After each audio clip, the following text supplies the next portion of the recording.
or nagre-retire si General Torres, sa kanya pa rin yung 4-star, di ba? Okay. Para mabilisan, ito muna, mga guys. Medyo mahaba yung kwan eh. Try natin ito mamaya. Ito na lang, mas matapos tayo kaagad. Okay, here we go.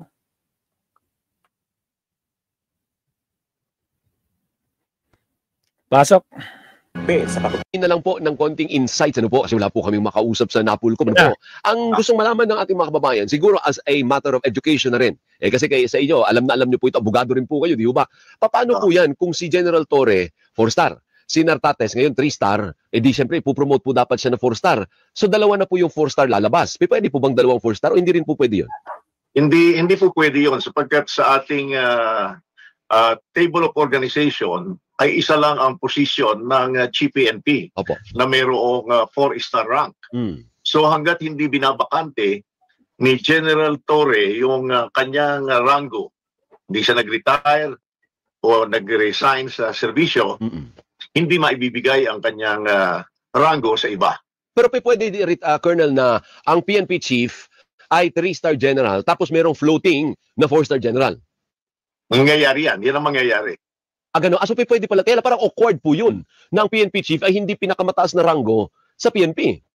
Well, nangyari na yan before eh. At hindi ko na lang babanggitin kung sino dahil yung isang chief PNP before, parang hindi niya nagustuhan ang ginawa sa kanya. Kaya ang ginawa niya ay nag-stay siya doon sa kanyang rango hanggang siya ay magkaroon ng compulsory retirement. Opo. So, ibig sabihin, pwede palang mangyari talaga yon. Pero ako naman, naniniwala naman ako na kaya namang siguro kausapin. Yun nga ang keyword, dapat kinausap na maayos si General Torre. Na sa ganun, hindi, kasi ayaw ko anong dating sa inyo, Colonel. Para bang nabastos si General Torre sa pagkakataong ito? O hindi, normal lang yan? Nangyayari talaga yan sa PNP? Well, actually, alam mo, kami graduate ng PMA, pero malaki ang aming paghanga dito kay General Torre. Meron lamang isang problema ang nangyari dito kasi especially sa amin na nanggaling sa military at ako'y galing din sa Philippine Constabulary na noon ay parte ng armed forces. Meron sigurong konting naging lapse si General Torre dahil ako mismo iniisip ko na unfairly treated siya. Personally, yun ang aking nakita dahil ako'y humahanga sa kanya bagamat hindi kami personal na magkakilala. Pero sa training ng ating especially military, which palagay ko naman hindi rin naiba ang PNPA dahil ang nagsimula ng PNPA ay puro mga PMAers din. Tama, mga PMAers. Meron tayong tinatawag na discipline kasi ang sa mission ng military, hindi po pwedeng hindi susunod doon sa principle ng unity of command. Nagkataon na ang supervision and control ng Philippine National Police ay ibinigay sa National Police Commission.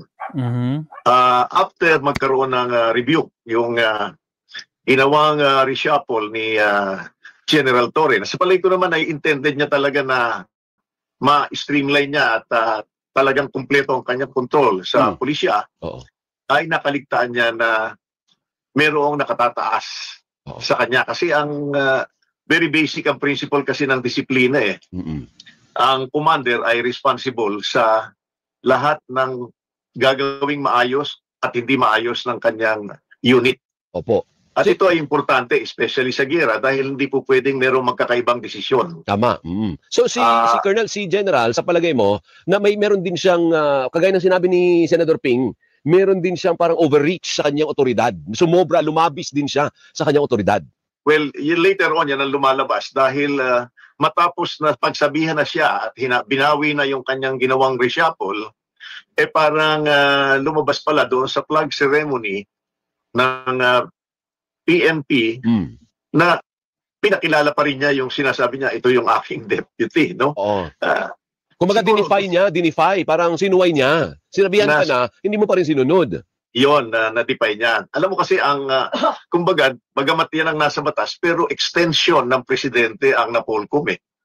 Dahil yung control sa pambansang pulisiya ay ibinigay sa National Police Commission na nagkataon naman na ang chairman ay ang secretary ng local government. Tama. Hindi pa makakakuha ng 4 na star rank si PNP Chief General Jose Nartates hanggat hindi nagre-retiro si General Nicolas Torre, ayon kay Senator Ronald Bato de la Rosa. Giit ni de la Rosa, hindi maaaring magkaroon ng 2 opisyal na may 4th star rank sa Hanay. In this case, it's very unique because he still has more than 1 year to go before his mandatory retirement age of 56. So nasa kanya yan. If he doesn't give up his rank, his 4-star rank, ay pwedeng ang Chief PNP or yung magiging acting Chief PNP is will be holding at least na because andyan pa yung retired yung 4-star rank holder. Because according to the law, there should be only 1 4-star rank in the Philippine National Police, and that is the Chief PNP. Ngayon, nasa Chief PNP siya, binigyan ng 4-star rank, hindi pwedeng magkakaroon ng 2 4-star. So, palitarin muna siya, bago ma-4-star yung i-appoint na bagong Chief PNP. So, magiging PNP Chief 3-star. He can be assigned with the office of the Chief PNP in a floating status. Floating status, for accounting purposes, dyan ka lang sa office of the Chief PNP kasi you are still receiving salaries and remuneration from the government. So kailangan ma-account ka, and in order for it to be accounted for, you have to stay with the office of the Chief PNP. Until he retires, sir. Hanggang mag-retire siya. Hanggang mag-retire siya. Because kung pipilitin mo siyang mag-retire, that would be against the law. Kung siya voluntaryo na mag-retire because feeling niya, naawa siya kay General Nartates or whoever is the next, the incoming CPNP, naawa siya na hindi pa yung 4-star, yun na sa kanya na rin yan. Mag-retire siya voluntarily.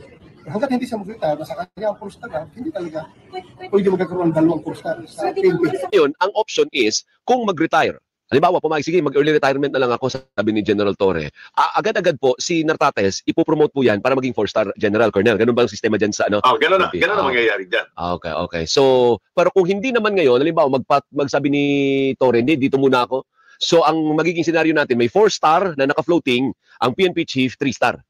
Oo, pero alam mo, to be honest, mahirap yung you fight City Hall. Ibig sabihin, kung siguro, kung magmamatigas, imagine mo, hanggang 2027 pa yata siya. Opo. Si General Torre.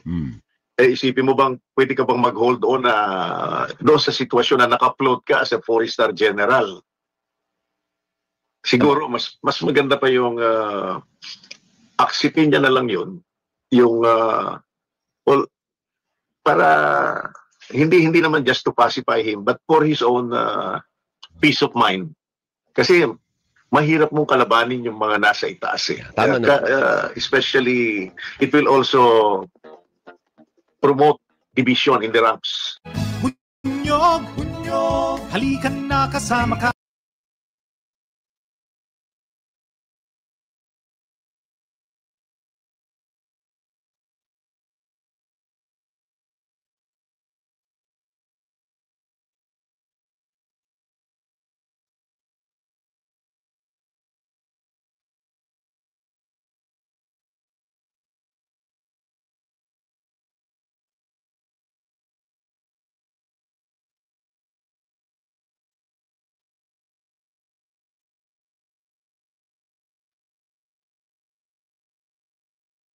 Sounds. Sorry. Ayan. Sorry. So, hintayin natin mabsat kung ano magiging desisyon ni General Torre. Kung tatanggapin niya yung offer ni Pangulong Bongbong Marcos, mabsat, no? Kasi so far, mabsat, no? So far, siya pa rin ang 4-star general at hindi pwedeng yun nga, tama, hindi pwedeng dalawa ang maging 4-star general at hindi imposible. John Vic Rimulya out, resign. LC Mix, so ayun nga.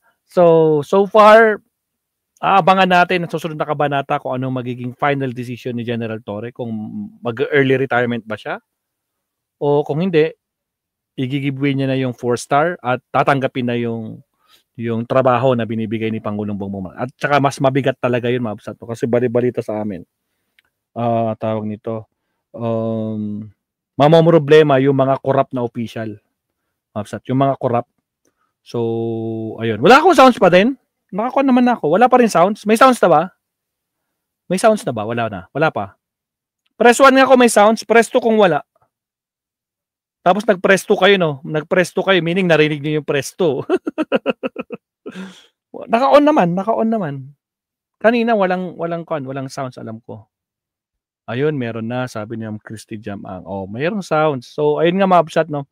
So, abangan natin kung ano nga yung magiging final decision ni General Torre. Pero ugong-ugong yan sa mga kasama namin na ayun nga, mamamroblema yung mga corrupt na official dyan kapag tinanggap na ni General Torre. Kasi talagang si General Torre lang yung may tapang para gawin yung trabahong yun. Siya lang ang makakagawa nun. Kung nagawa niya ito nagawa niyang huliin itong dalawang malalaking tao tulad ni Kibuloy, ni Digong, mas lalong kakabahan kapag tinanggap na ni General Torre yung ibibigay na posisyon. So yan yung aabangan natin in few days. Kasi sabi ni General Torre, mabsat na magbabakasyon muna siya. Bakasyon muna si Torre. And this is the second time sa buong karir niya bilang pulis, mabsat. This is the second time na magbabakasyon pa lang siya. So, ayun, hintayin natin kung anong magiging final decision ni General Torre kung tatanggapin niya para maglingkod pa rin sa bayan. Kung baka I'm still a public servant, di ba? Pulis pa rin naman ako, di ba? Oh, na-relieve lang ako. Wala lang ako sa pwesto na PNP, pero pulis pa din ako, di ba? I'm still a public servant. So, kitang-kita natin na talagang grabe yung papuri niya kay Pangulong Bongbong Marcos. Talagang he obeys, he's a good soldier, meaning susundin niya lahat, ganyan. To mag-obey siya, tapos kung ano yung utos ng mga nasa taas, yun ang susundin niya. Kasi nga, soldier talaga siya, di ba? So, ayun mga kapsat. So, hintayin natin yung magiging final decision ni attorney ni General Torre kung mag-early retirement siya or kung ano. Pero mukhang sangiti niya, no? Mukhang medyo kitang-kita naman masaya si General Torre. So, wala tayong nakikita ng bahid ng dismaya o kaya nakita natin. Pero syempre, i-respeto natin from him alone kung ano yung magiging final decision niya. So, abangan ang susunod na kabanata mga kapsat. So, yun lang muna kapsat. So, thank you very much. Kasi 1:30 yung sinabi ko, 1:34 na. May inimit ako. Yung kausap ko sa drone. Bibili na naman tayo ng drone kasi ang daming binibigay na blessings ni YouTube eh. Kaya ayun, baka ipaswap ko yung mga old drones ko. Tingnan ko kung ano magiging usapan namin ng kamit up ko ngayon. Ngayon 1:30 na eh. Sabi ko wait lang, naka-live pa ako. So thank you very much, Wabsat. Hanggang sa muli, kita-kits tayo. Huwag kalimutan mag-like and subscribe.